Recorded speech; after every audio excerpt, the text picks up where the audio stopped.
Hi! I have never done this before. I have never told stories over my speed paint, so this is gonna be a first time.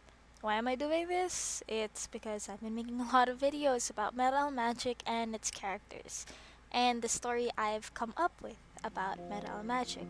This is actually an AU storyline, an alternate universe storyline, so it's not following exactly where we probably would be going the campaign. I just started this all out from where we left off.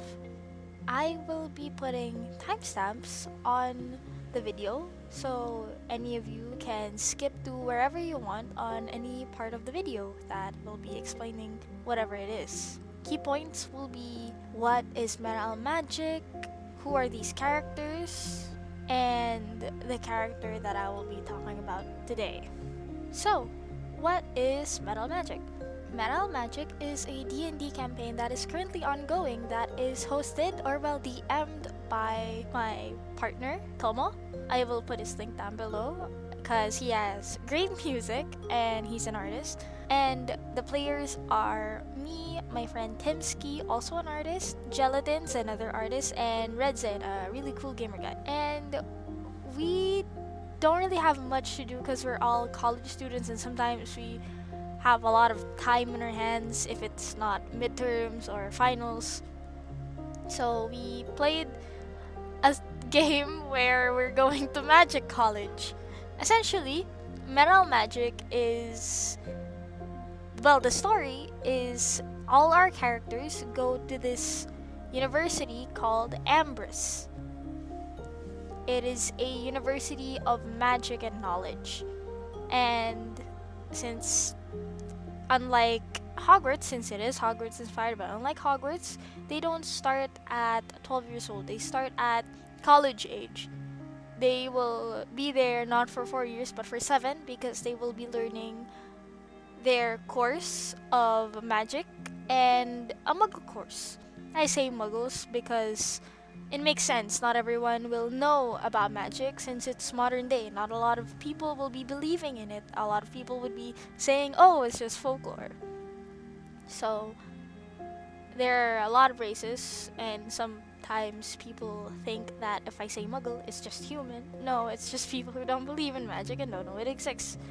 Ambrose has 4 main course sectors, which is the School of Faith, which are for paladins, clerics, students that work with, gods or any patron in their magic. They attend the School of Faith as their main. There is a School of Arts, which is mainly for, bards. And there is a School of Automata for the artificers and the people who invent things, smarter ones. Even though everyone's smart in their equal way, in different ways. Don't at me on that. And then we have their general education classes, the potions, the divination, all that magic stuff in D&D. They study about all of it. And just like in Hogwarts, they have their own houses. The Ravenclaw counterpart would be Tiamat. The Gryffindor counterpart, I might get this wrong, is Aurelia. Hufflepuff is Eladrin. And Slytherin is probably Aboleth. They're all D&D monsters. In their span in Metal Magic, in the current storyline, in canon, the party goes through their years smoothly, and the characters, Dubspring, Zather Malachor, I can't get it right, I'm so sorry, Zaya Thornwood, and Percival Magnus, who is the DMPC. They go through their first few years smoothly, but they encounter all these deadly missions they find on the grounds that they're not supposed to be doing, but they do anyways. And they get through it, and they make some friends, and a new player, Kylie is the name of the character, she's a little rabbit. And they still have their all little shenanigans, but recently they've stopped, they went on a big vacation because we had to go on a hiatus for a while because a lot of our players are busy with college. In last we left off, whatever that happened to the plot was there was this whole dragon problem that they dealt with. They now have a dragon pet within the schools that's being trained to be guard dragon, like a guard dog, but it's for the university. His name is Toxin. and they encountered one thing that's related to Dove's backstory and Hound's backstory, which is the cult and their cat hell and cat heaven. And then another that is more related to Zather and Percival is the magic battles, where since they're both TLDR, since they're both in the dueling club, they have a dueling battle with the other top universities, and they won, and they met someone that was related to their backstory, and I'll talk about that on their individual videos. So that's basically all that's happened in Metal Magic so far, if I were to put it in a nutshell. So yeah, moving on to the next thing. Now, time to talk about Dove Spring. Dove Spring is my character. Dove Spring is a young lady in her mid-20s already by this time. She is a medicine cat. She's a doctor back at her home, and she is a student in Ambrose. She is one of the top students. She is always out there with her opinion. She's not afraid to say what she knows and what she means. Unless it's a secret, she will shut up. And for Dove's backstory, she comes from the Gladiolus Empire, which, warning, I do not want to get copyrighted. I took inspiration of her culture from my favorite book series called Warrior Cats by Aaron Hunter. I suggest you guys to read it if you really like Dove's culture. It is heavily based off of it. I just gave it a few names and I didn't really follow their storyline, just the culture. But yeah, basically, she comes from the Gladiolus Empire. And within that empire lies a few villages, a few cities now. And mainly, their main thing where everything came from was the 4 tribes. Dove Spring and Houndstrike come from the Tigris tribe, which they're known for their strength, their wit, and more darkly known, their skill in assassination. For the Brook tribe, they're well versed in swimming. They're good for navies. Get a ton of their cats, put them in the navy, and they'll be fine. They won't be scared. They will not be scared to fight. They're always ready to fight for their land. And the Twilight tribe, which is one of the most problematic tribes around there, but they mostly keep to themselves, so no one really knows what most of them do. But as Tigris is great at assassination, they also are, but they're more stealth, where Tigris uses their wit and their deceit to get to their targets. Twilight tribe will use their sneakiness to get to where the target is or where they should be, and they will use everything in their power to threaten the victim. They use fear, essentially.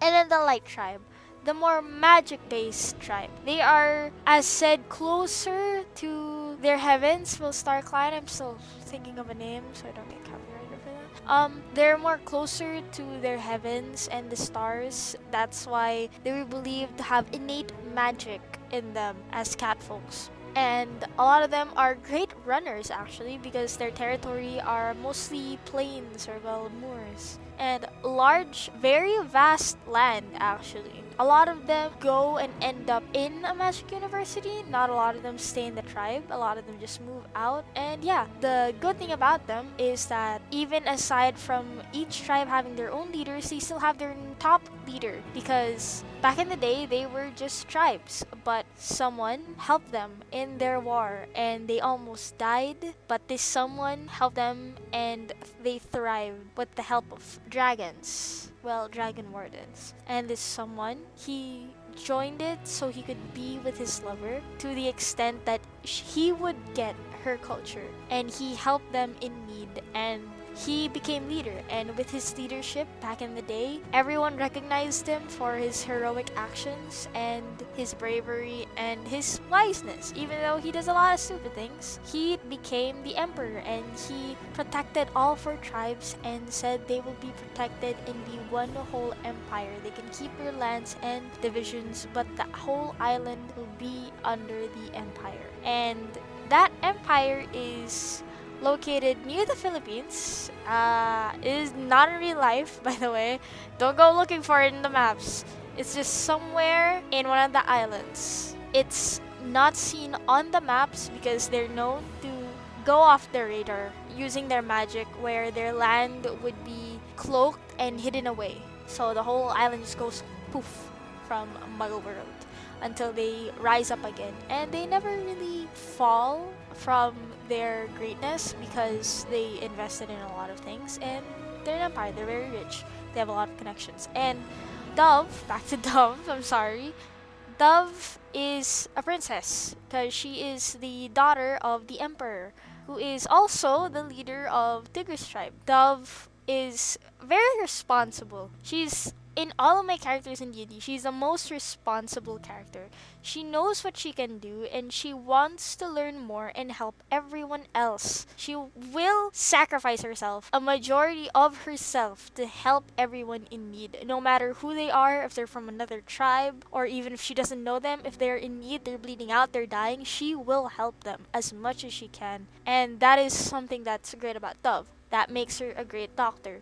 She is, in her prophecy, because she has a prophecy, she is prophesied to be the reincarnation of the greatest medicine cat of all time in the past. No one knows her name anymore because it's so lost in translation in history, and there's no name of her written anywhere that no one really knows. But as a player, people know her as Dove's Light. She was the first Dove. She found out about the Stark clan, and she was the medicine cat that aided a lot of illnesses in her time because there was a war that was started by her brother Houndshade, and Houndshade had a lot of problems. He wasn't just angsty. He was wronged by a lot of people, and he wanted to fix this corrupt system of what used to be just two tribes. He wanted to fix the system where why are they so dependent on each other? Why can't they be independent? And he wanted to start his own, but with force, and that led to a lot of people dying and a lot of people hating him.